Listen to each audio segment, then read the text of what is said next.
오늘 우리에게 주신 하나님의 말씀은 열왕기상 12장 25절에서 33절의 말씀입니다. 구약성서 536면입니다.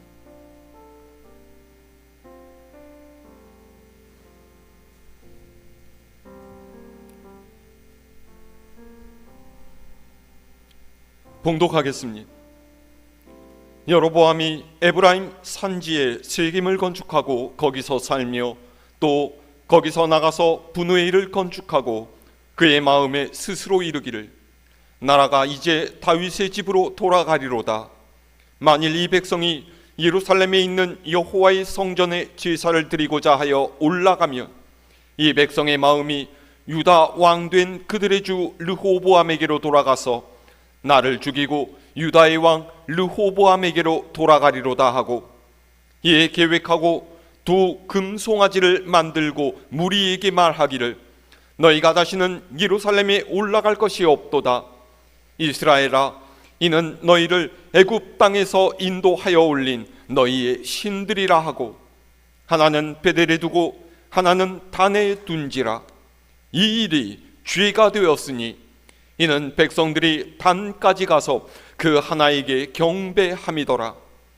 그가 또 산당들을 짓고 레위 자손 아닌 보통 백성으로 제사장을 삼고 여덟째 달 곧 그 달 15째 날로 절기를 정하여 유다의 절기와 비슷하게 하고 제단에 올라가되 베델에서 그와 같이 행하여 그가 만든 송아지에게 제사를 드렸으며 그가 지은 산당의 제사장을 베델에서 세웠더라. 그가 자기 마음대로 정한 달 곧 여덟째 달 15째 날로 이스라엘 자손을 위하여 절기로 정하고 베델에 쌓은 제단에 올라가서 분향하였더라. 아멘.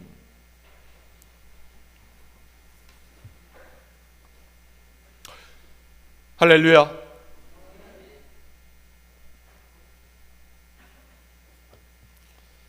여러분, 자리가 사람을 만든다라는 말 들어보셨습니까? 이 말은 본래 어떤 사람이 그 자리를 맡기에는 좀 부족했지만은 그 역할을 수행하는 가운데 점차 그 자리에 맞는 사람으로 성장하고 발전하게 된다라는 뜻이죠. 저는 이 말이 웬만큼 타당하다라는 생각이 듭니다. 실제로 교회에서도 처음에는 어떤 직분이나 직책을 맡기 부담스러워했는데 막상 그 일을 하면서 자신에게 주신 하나님의 은혜를 깨닫고 보다 큰 믿음의 사람으로 성장해 가시는 분들이 있어요. 그러면 이 반대의 경우도 성립할 수가 있지 않을까요? 자리가 사람을 망친다라는 말, 여러분 어떻게 생각하십니까? 저는 이 말 또한 어느 정도 맞는 말이라 생각이 듭니다. 겸손하고 합리적인 사람인 줄 알았는데 높은 자리에 올라간 후에는 사람이 바뀐 듯이 안하무인으로 다른 사람을 대우고 자신의 생각만을 고집하면서 교만하게 행동하는 사람도 있죠. 본래 그런 사람이었는데 미처 몰랐던 것인지 아니면 사람이 변한 건지는 모르겠지만 어쨌든 그가 차지하고 앉은 자리가 얼마만큼의 영향을 주었을 가능성도 충분히 있을 것 같습니다. 오늘 우리가 읽은 말씀은 솔로몬의 뒤를 이은 르호보암 왕에게 반기를 들고 독립한 북이스라엘 왕 여로보암의 모습을 기록하고 있습니다.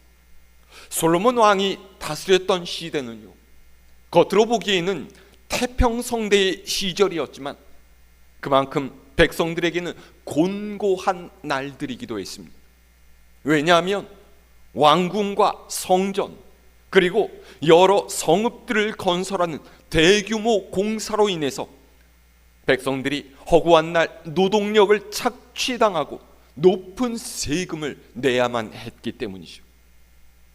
그래서 르호보암이 왕위에 오르는 즉위식에서 여로보암을 비롯한 백성의 대표자들이 가서 르호보암에게 간청을 했어요. 왕의 아버지이신 솔로몬이 우리에게 힘겨운 노동을 하게 하고 무거운 부담을 주었으니 이제 좀 그걸 가볍게 해 주십시오. 그리하면 우리가 왕을 더 잘 섬기겠습니다. 그런데 르호보암은 이 청원을 거절했어요. 너희가 무슨 힘든 일을 했다고 그러냐? 나는 내 아버지가 너희를 대했던 것보다 너희에게 더 무거운 짐을 지울 것이. 군소리 말고 명령에 따라라. 그런 거죠. 이렇게 되니까 백성들이 들고 일어났습니다. 우리가 다윗 가문과 무슨 상관이 있어서 이런 고생을 해야 되느냐? 우리는 더 이상 다윗 왕조를 섬기지 않겠다.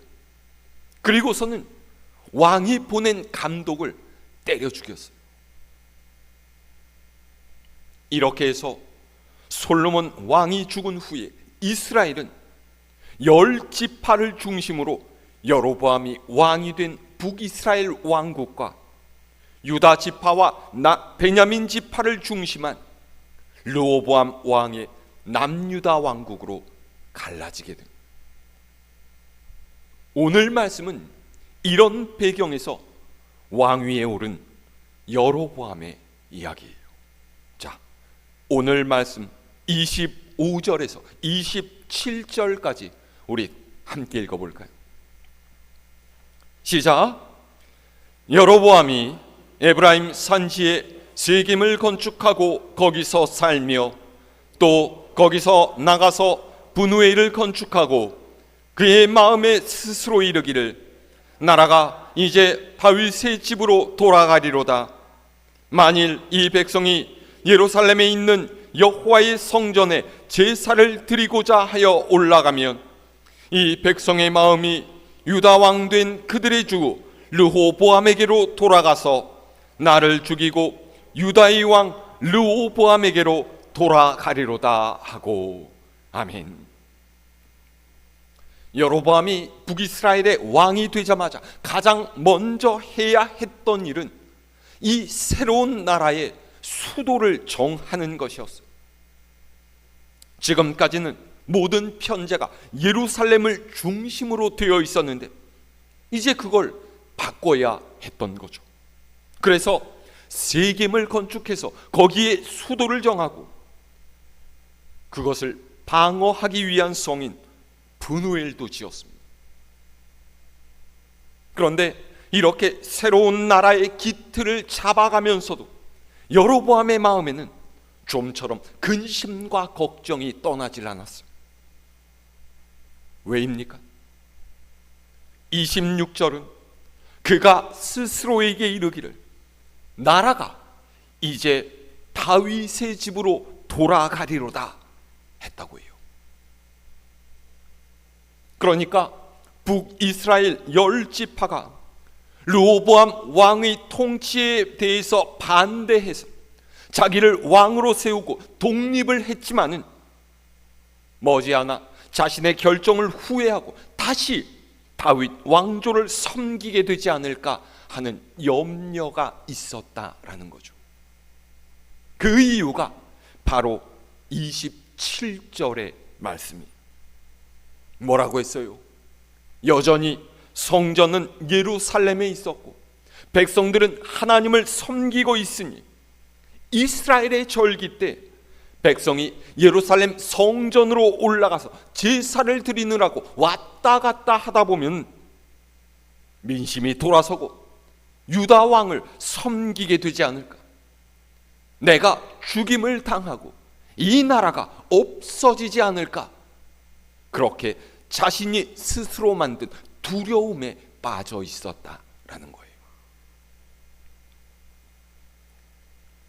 여기서 우리는 하나님께서 그를 새로운 나라의 왕으로 세우시면서 그에게 하신 말씀을 기억할 필요가 있어요.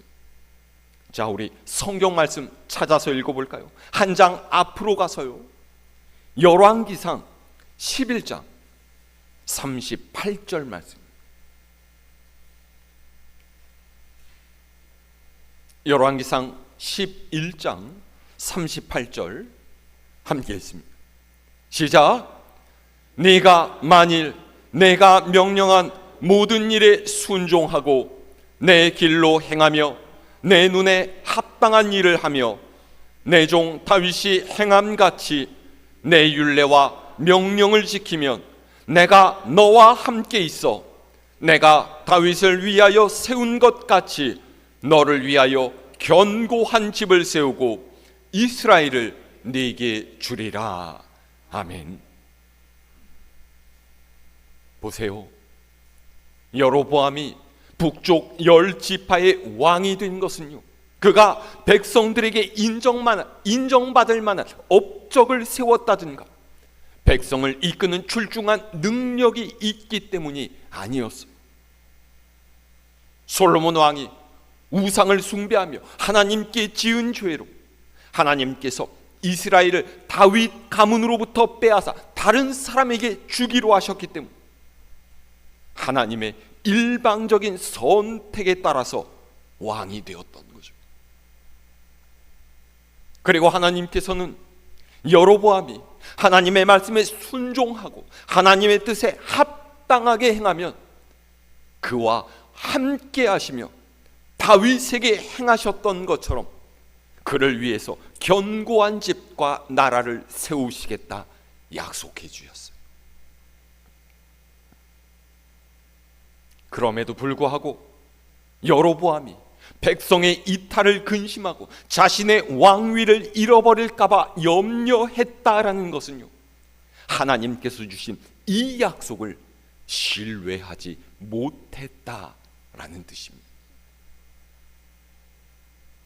하나님의 약속을 믿고 하나님 보시기에 신실하게 살면 아무것도 염려할 필요가 없었는데 그는 하나님을 바라본 것이 아니라 백성을 바라보고 그들이 예루살렘으로 가는 것을 불안스럽게 생각했어요. 자신을 왕으로 삼으신 하나님이 아니라 왕의 권력과 왕의 자리를 훨씬 더 중요하게 생각했다라는 것이죠.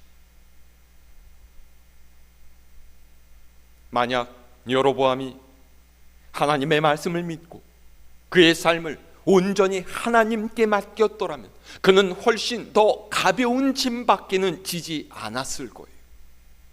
하지만 하나님의 말씀을 마음에 새기지 않고 하나님을 신뢰하지 못하니까 세상의 근심, 걱정, 염려가 마음에 들이닥쳤던 거예요. 하나님을 의지하기를 포기하고 자신의 힘으로 무언가를 해보려고 하는 그 시점부터 그는 자기 권세를 유지해야만 한다는 무겁고 고통스러운 짐을 지게 된 거죠. 그 짐을 내려놓기 위해서 한 일이 무엇입니까? 자, 오늘 말씀 28절에서 30절 시작. 이에 계획하고 두 금송아지를 만들고 무리에게 말하기를 너희가 다시는 예루살렘에 올라갈 것이 없도다. 이스라엘아, 이는 너희를 애굽 땅에서 인도하여 올린 너희의 신들이라 하고 하나는 베델에 두고 하나는 단에 둔지라. 이 일이 죄가 되었으니 이는 백성들이 단까지 가서 그 하나에게 경배함이더라. 아멘. 28절에 이에 계획하고 라는 말은요, 그가 자신의 염려 때문에 측근들을 불러 모아서 상의를 했다라는 뜻인데, 그렇게 해서 나온 정책이 무엇입니까? 첫 번째는요, 우상을 만드는 일이었어요. 그는 금으로 된 송아지 형상을 베델과 단에 만들어 놓고서 백성들에게 이것이 너희를 애굽에서 이끌어낸 신들이라 그랬죠. 그러니 너희가 하나님께 제사를 드리러 예루살렘에 올라갈 필요가 없다라고 강변했어요. 여기서 제사를 드리고 여기서 예배를 드리면 된다, 이런 거죠.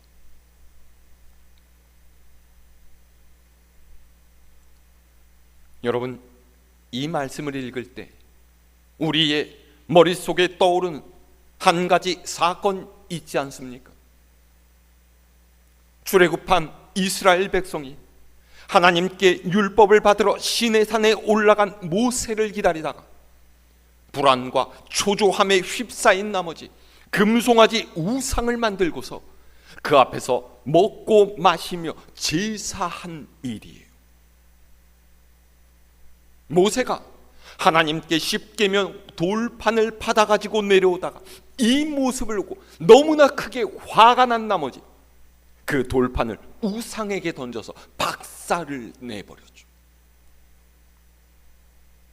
그리고 이 일로 인해 하나님께서 진노하셨고 이스라엘 백성을 모조리 진멸하려고 하셨지만 모세의 간절한 중보 기도 때문에 마음을 돌이키시지 않았습니다.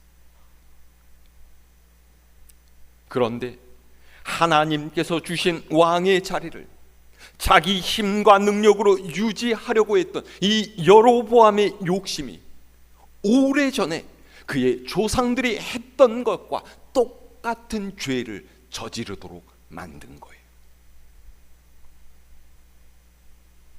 얼마나 기가 막힌 일입니까? 문제는요, 이런 여로보암의 이야기가 이스라엘 백성들에게는 먹혀들었다라는 거예요. 이 일에 대해서 여로보암에게 나와서 그것은 하나님께 죄를 짓는 일입니다. 어떻게 금부치에 불과한 우상이 살아계신 하나님을 대신할 수가 있겠습니까? 그렇게 이야기하는 사람 한 명도 없었다라는 거죠.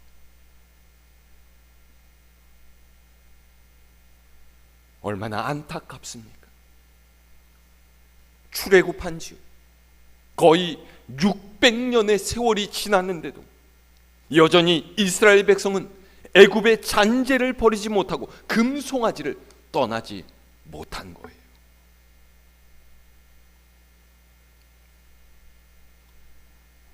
지난날의 죄와 결별하는 것은 이렇게도 어렵습니다. 여러분, 우리 또한 이런 모습이 없는지를 잘 살펴야 돼요. 예수님을 믿고 성령을 받아 새롭게 살겠노라 다짐했으면서도 여전히 세상의 논리와 습관에 젖어서 아무런 생각 없이 하나님을 거스리는 일에 몸을 맡겨서는 안 됩니다. 우리는요, 익숙한 것을 옳다고 말하는 경향이 있어요. 하지만 하나님께서는 그것이 옳지 않다라고 하십니다. 그러면 어떻게 해야 되겠습니까? 우리 삶의 기준을 하나님의 말씀에 두고서 하나님께서 원하시는 대로 살아야 되지 않겠습니까? 그리스도인은 하나님을 기쁘시게 사는 삶을 사는 이들이 우리는 한시도 잊어서는 안 됩니다. 세상의 논리가 어떻고 세상의 방식이 어떻든지 간에 우리는 하나님의 뜻대로 살기를 결단하고 하나님만을 섬기는 그분의 백성이라는 것을 여러분들 기억하시기를 바랍니다. 30절 보세요. 성경은요, 이 일이 죄가 되었다라고 지적하고 있어요. 여로보암의 이 정책은요, 10계명 중에서 첫 번째와 두 번째를 완전히 어기고 있는 행위인 거예요. 게다가 이후로 북이스라엘 백성이 아무런 거리낌 없이 우상 숭배를 할 수 있도록 하는 결과를 초래했어요. 하나님께서는 하나님을 버리고 우상 숭배에 빠진 솔로몬의 죄 때문에 여로보암을 택하셔서 하나님의 뜻을 행하는 새로운 왕조를 열어가게 하셨는데, 그 여로보암마저도 자기의 욕심을 버리지 못하고 왕의 자리를 유지하기 위해서 우상을 만드는 죄를 저지른 거예요. 그뿐만이 아니었죠. 자, 31절에서 33절의 말씀 읽어볼까요? 시작.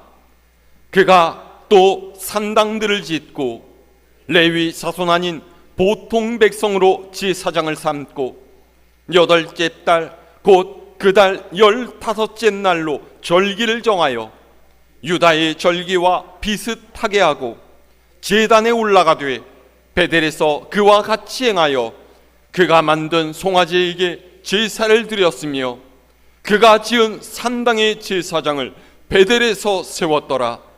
그가 자기 마음대로 정한 달 곧 8째 달 15째 날로 이스라엘 자손을 위하여 절기로 정하고 베델에 쌓은 제단에 올라가서 분향하였더라. 아멘. 금송아지 우상을 만드는 죄를 짓고 나니까요, 그 다음에는 고칠 것이 없어졌어요. 예루살렘 성전을 중심한 이스라엘 백성의 신앙을 흐트러뜨리기 위해서 여로보암은 산과 들에다 산당들을 짓고 거기에 레위 자손도 아닌 보통 백성을 제사장으로 임명합니다. 보통 백성이란 말은 좀 경멸적인 표현인데요, 이 말은 아무나 되는 대로 그런 뜻입니다. 어쩌면 여로보암의 이런 정책은 레위인들만 제사장이 되는 것에 불만을 품었던 사람들의 마음을 시원하게 해주었을지도 모르겠어요. 하지만 여러분, 제사장으로 구별된 삶을 사는 것이 쉬운 일이겠습니까? 자신을 성별하지 않고 세상의 방식대로 살아온 사람들이 한순간에 거룩한 직분을 감당할 만한 사람으로 바뀌겠어요? 결국 이런 정책은요, 하나님의 거룩하심을 훼손하는 일이 될 수밖에 없는 것이죠. 거기다가 여로보암은 매해 7월 15일에 지켰던 초막절도 자기 마음대로 8월 15일로 변경을 했어요. 자기 마음대로 정했다라는 말은요, 굉장히 나쁜 의미로 무엇이 나에게 도움이 되는지를 생각하는 잔머리를 굴렸다라는 거예요. 그러니까 하나님을 섬기며 하나님께 영광을 돌리는 절기를 자기의 권력을 유지하기 위한 수동으로 이용했다라는 거죠. 여러분 생각해 보세요. 성탄절을 1월 15일로 지키라 그러면 여러분 어떻게 생각하시겠습니까? 야, 한 달이 미뤄졌네? 그러면서 그냥 따라가시겠어요? 이게 맞다고 생각하십니까? 여로보암이 한 일은 이런 거예요. 하나님을 대놓고 무시하는 처사였던 거죠. 그를 왕으로 선택해 세운 분이 하나님이셨는데도 그는 하나님을 경외하며 섬긴 것이 아니라 하나님의 이름만을 팔아먹었던 거예요.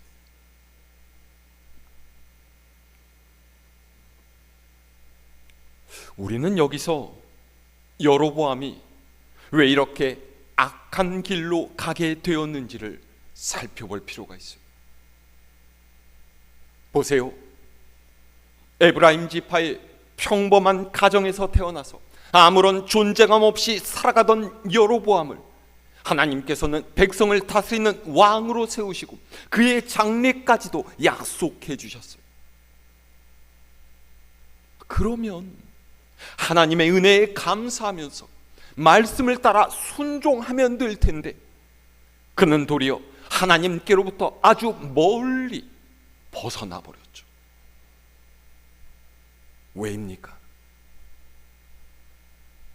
그에게 모든 것을 더해 주신 하나님을 바라본 것이 아니라 하나님께서 자기 손에 주신 것을 보았기 때문이에요. 하나님의 마음이 아니라 백성의 마음을 얻어야만 내가 이 왕의 자리를 유지할 수 있겠다 생각했기 때문이죠. 다시 말하면 하나님께서 주신 왕의 자리를 세상의 방법으로 지키려 했다라는 거예요. 그래서 자신뿐만 아니라 온 백성이 합법적으로 우상을 숭배하는 길까지도 열어놓았죠.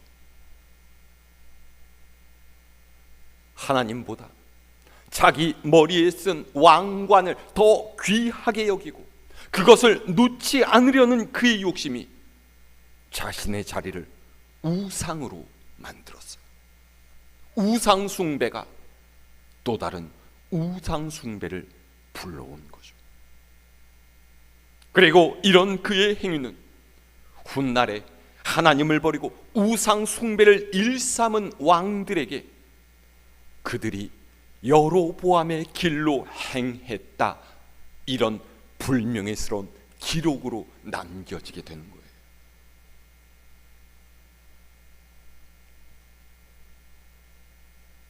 어쩌면 염려와 욕심은 동전의 양면 같다라는 그런 생각이 듭니다. 욕심이 염려를 낳고요, 그 염려가 해소되면 우리 마음에 또 다른 욕심이 생겨나요. 저는 우리의 삶에서 목표를 정해서 그것을 성취하고 발전하기 위해서 노력해야 하는 것 모두를 욕심이라고 말씀드리는 것은 아닙니다. 여러분, 욕심이란 것이 무엇일까요? 내게 원하시는 하나님의 뜻, 하나님을 돌보고 이웃을 돌보는 선한 삶에서 돌아서게끔 만드는 것이 욕심이에요.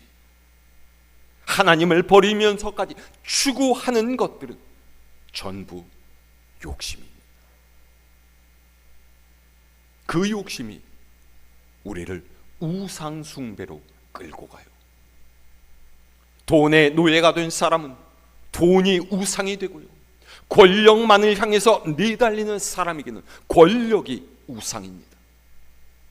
하나님 앞에서도 명예를 놓지 못하고 인기 얻기를 버리지 못하고 하나님보다 내 자식을 귀중하게 여기면 그것들은 모두가 다 우상이 되는 거예요.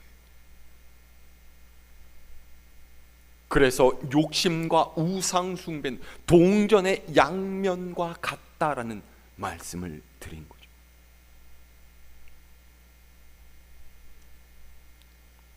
사도 바울은 믿는 사람들에게 아무것도 염려하지 말고 모든 일에 기도와 간구로 너희의 구할 것을 감사함으로 아뢰라 그랬어요.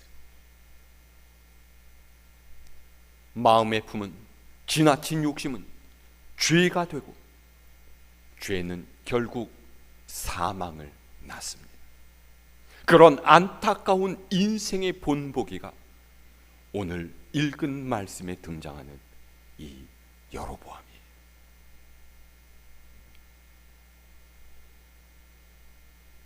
오늘 여러분이 추구하고 바라고 있는 것 무엇입니까? 여러분의 삶에도 혹시 여로보암의 금송아지가 존재하고 있지는 않습니까? 우리가 가진 모든 것은 하나님께서 주신 것이고 그분께 영광을 돌리기 위해서 받은 것이라는 것, 우리는 잊지 말아야 합니다. 세상에서 말하는 여러 가지 잘 사는 방법을 따르는 것보다 믿는 우리가 의지하고 붙들어야 할 것은 오로지 하나님의 뜻과 말씀이에요. 이것을 잊어버릴 때 우리도 여로보암의 길로 행할 수밖에 없습니다. 하나님의 말씀을 삶의 기준으로 삼고 순종의 삶을 살아가는 여러분 모두가 되시기를 바랍니다. 우리를 세우시고 우리가 살아가는 길을 인도하시는 분 하나님이시라는 것 여러분 잊지 마시기를 바랍니다. 이 한 주간도 내 욕심을 따라서 사는 것이 아니라 내 삶의 주인이신 하나님을 기쁘시게 하면서 성령의 인도하심을 따라 행하는 우리 갈보리 교회 모든 식구들 되기를 우리 주님의 이름으로 축원합니다.